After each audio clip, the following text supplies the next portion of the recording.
सत्य को खोजने वाले सभी साधकों को हमारा प्रणाम।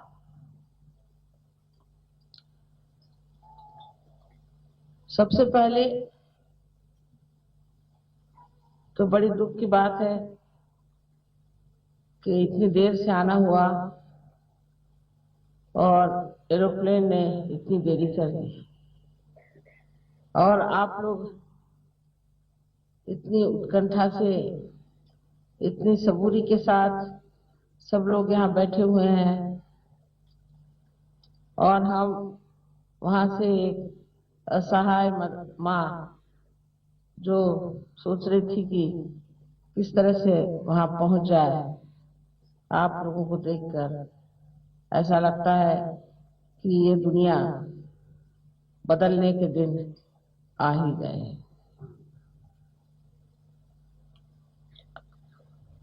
आपकी उत्कंठा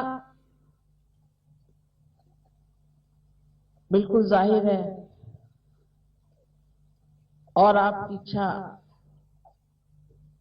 यही है कि हम सत्य को प्राप्त करें। सत्य के बारे में एक बात कहनी है कि सत्य जैसा है वैसा ही है।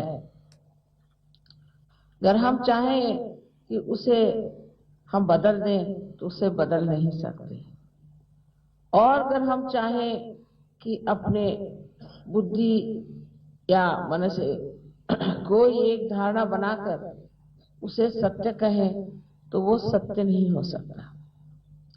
तो सत्य क्या है? सत्य एक है कि हम सब आत्मा हैं, हम आत्मा स्वरूप।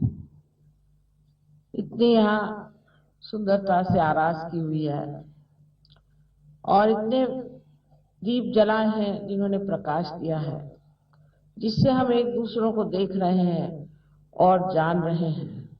पर अगर यहाँ अज्ञान का अंधार हो, अंधियारा छाया हुआ हो और हम उस अज्ञान में खोए हुए हैं, तो एक ही बात जाननी चाहिए कि हम सब प्रकाशमय हो सकते हैं और हमारे अंदर भी दीप जल सकता है, और ये दीप हम बहुत आसानी से प्रज्वलित कर सकते हैं, जला सकते हैं और उसका उजाला सारे संसार में हम फैला सकते हैं।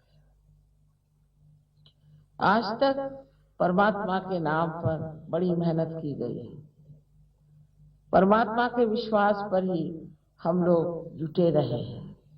ये बात और किसी देश में नहीं जो हमारे देश में है कि कितनी भी विपत्तियां आई, कितनी भी तकलीफ हुई, तो भी हम सोचते रहे कि एक दिन ऐसा आएगा कि परमात्मा हमें जरूर रास्ता दिखाएगा और हम उस सुवर्ण दिन की राह देखते रहे जहां हम अपने मोक्ष को प्राप्त करें। हमें सिर्फ अपने अज्ञान से मोक्ष मिलना है, और यह अज्ञान हमारे अंदर तरह तरह की चीजों से आ बसा हुआ। जैसे कि बचपन से कोई बात बताई जाती है, चार लोगों से सुनते हैं, या हम किसी एक धर्म में पैदा हो गए तो उस धर्म की बातें जो चल पड़ी वही हमारे लिए विशेष हो जाती है, और वो हर जगह अलग अलग रूप लेकर के ऐसी कुछ विचित्र हो जाती है कि हमारे बच्चे पूछते हैं कि ये सब करने से क्या फायदा हुआ। आप इतना सब कुछ करते हैं लेकिन आप में तो कोई अंतर नहीं हुआ, और कोई आदमी अगर हिंदू हो, चाहे मुसलमान हो, चाहे ईसाई हो, चाहे सिख हो, हर जाति का, हर धर्म का आदमी हर प्रकार का पाप कर सकता है, हर तरह का गुनाह कर सकता है। ये कैसे? अगर हम लोग धार्मिक हैं और हमारे अंदर अगर धर्म है तो हमसे गुनाह कैसे होता है? लेकिन हम देखते हैं जो बड़े बड़े संत साधु हो गए, जिनके हमारे सामने इतने उदाहरण हैं कि वो लोग कभी गलत काम नहीं करते और वो गलत लोगों के सामने झुकते भी नहीं थे।